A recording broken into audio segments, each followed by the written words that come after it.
Assalamualaikum warahmatullahi wabarakatuh. Selamat pagi rekan-rekan pencipta YouTuber. Di dalam menghadapi hidup, kita dikatakan sungguhlah berat, sangat berat. Makanya di dunia ini disebut alam fana.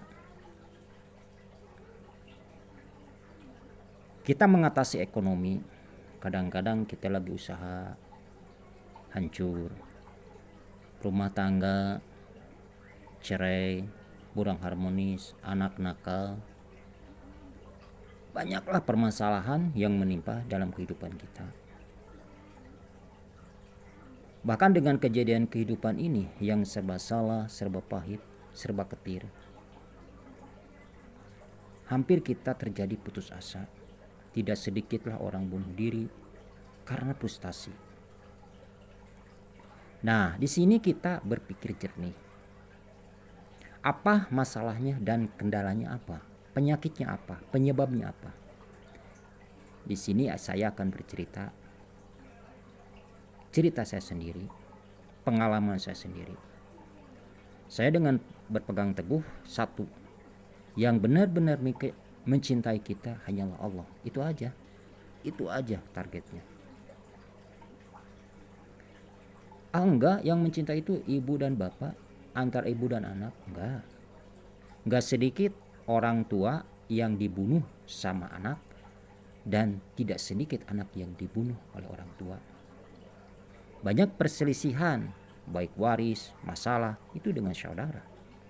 Enggak menjamin. Kita kembali ke pokok. Penyebab semua itu adalah dua. Satu, dari perbuatan dosa kita. Yang kedua, gangguan dari makhluk Allah, baik dari golongan jin maupun manusia. Baik dari fitnah. Kadang-kadang orang ini jangan jangan berpikir selalu magic.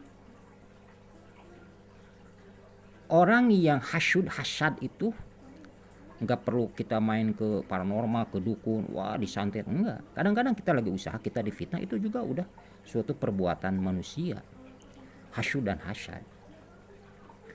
Kita bahas dulu yang pertama, karena memang ini waktu. Dosa. Jelas kita manusia tidak luput dari dosa, jelas itu, jelas. Tapi dosa yang paling fatal, dosa dari orang tua kita, terutama dari seorang ibu. Semenjak kita dikandung 9 bulan, terus ibu melahirkan, sampai mengurus menyusui, itu kalau kita bayar tidak akan terbayar. Tapi ibu kita ridho, ibu kita sayang. 1000 kita nakal, 1000 kita gak bener, tetap ibu kita, bapak kita sayang. Jelas. Tapi pertanyaannya, ibu kita ridho, bapak kita ridho, apakah yang punya ibu dan bapak kita ridho? Yaitu Allah. Nah, itu pertanyaannya. Pernahkah kita meminta maaf kepada kedua orang tua kita? Saya pernah sering. Banyak yang bilang demikian. Kapan? Ya lah Lebaran. Ikhlas enggak? Benar enggak? Dan adakah keluar kata-kata dari ibu? Begini aja. Ridhonya Allah tergantung ridho kedua orang tua. Saya sarankan di sini, kalau memang kita pernah membuat dosa kepada kedua orang tua, apalagi kepada namanya ibu, apalagi sampai ibu kita menitiskan, mengeluarkan air mata, naudzubillahi min dzalik, segeralah bertobat, segeralah minta maaf kepada ibumu, kepada bapakmu. Saya jamin orang yang demikian gak tahu apa kehidupannya. Jangankan di akhirat, di dunia pun juga saya jamin tidak punya ketenangan. Kita belajar bagaimana caranya kita jangan memperbudak seorang ibu, memperbudak seorang bapak. Kadang-kadang anak-anak sekarang, sebagian banyak anak yang soleh. Kalau nyuruh ke ibunya itu enak, mah tolong cucikan baju, tolonglah istrikakan. Nah itu dosa besar. Ibu kita ridho karena sayang. Ibu kita mau, tapi Allah marah. Apakah sepantasnya kita memperlakukan ibu kita, bapak kita seperti itu? Itu kan namanya pembantu.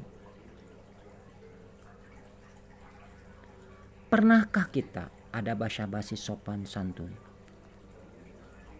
Masa kok kalau kita main ke rumah teman, karena teman kita orang kaya, datang suntangan gimana? Kok kepada orang tua mau lewat juga tidak ada permisi atau gimana? Nah itu yang berbahaya. Saya dari kecil, dari mulai bujangan, saya nggak pernah. Kalau saya pas mau nyuci,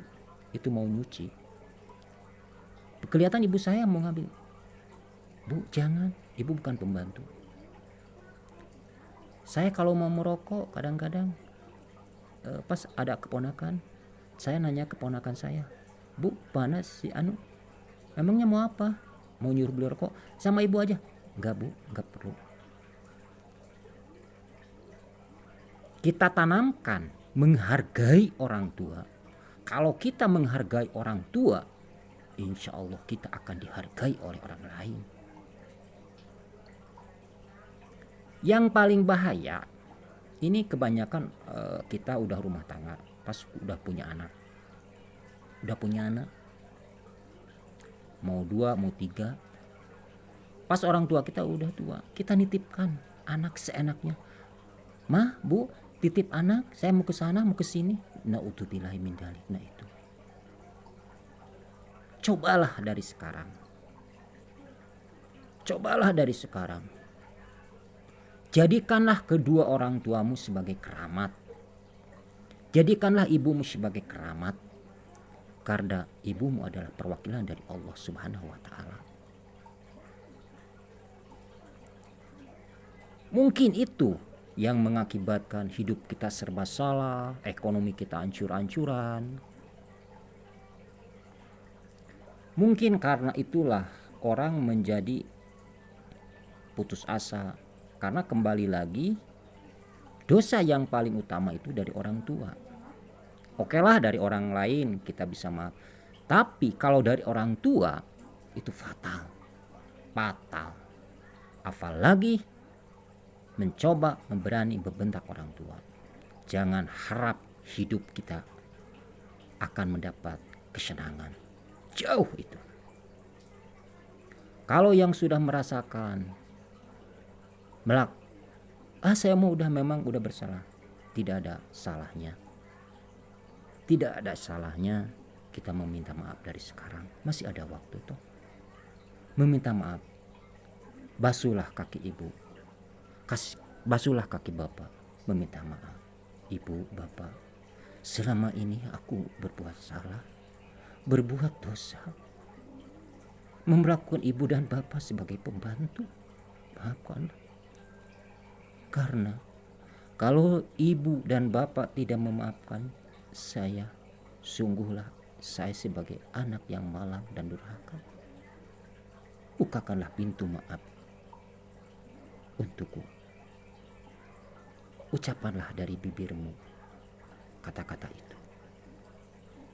Ya, saya makan orang tuanya udah meninggal. Kalau udah meninggal, sekurang-kurangnya kita doakan ibu kita, bapak kita. Terus doakan dan selalu ucapkan, ya Robbi, semoga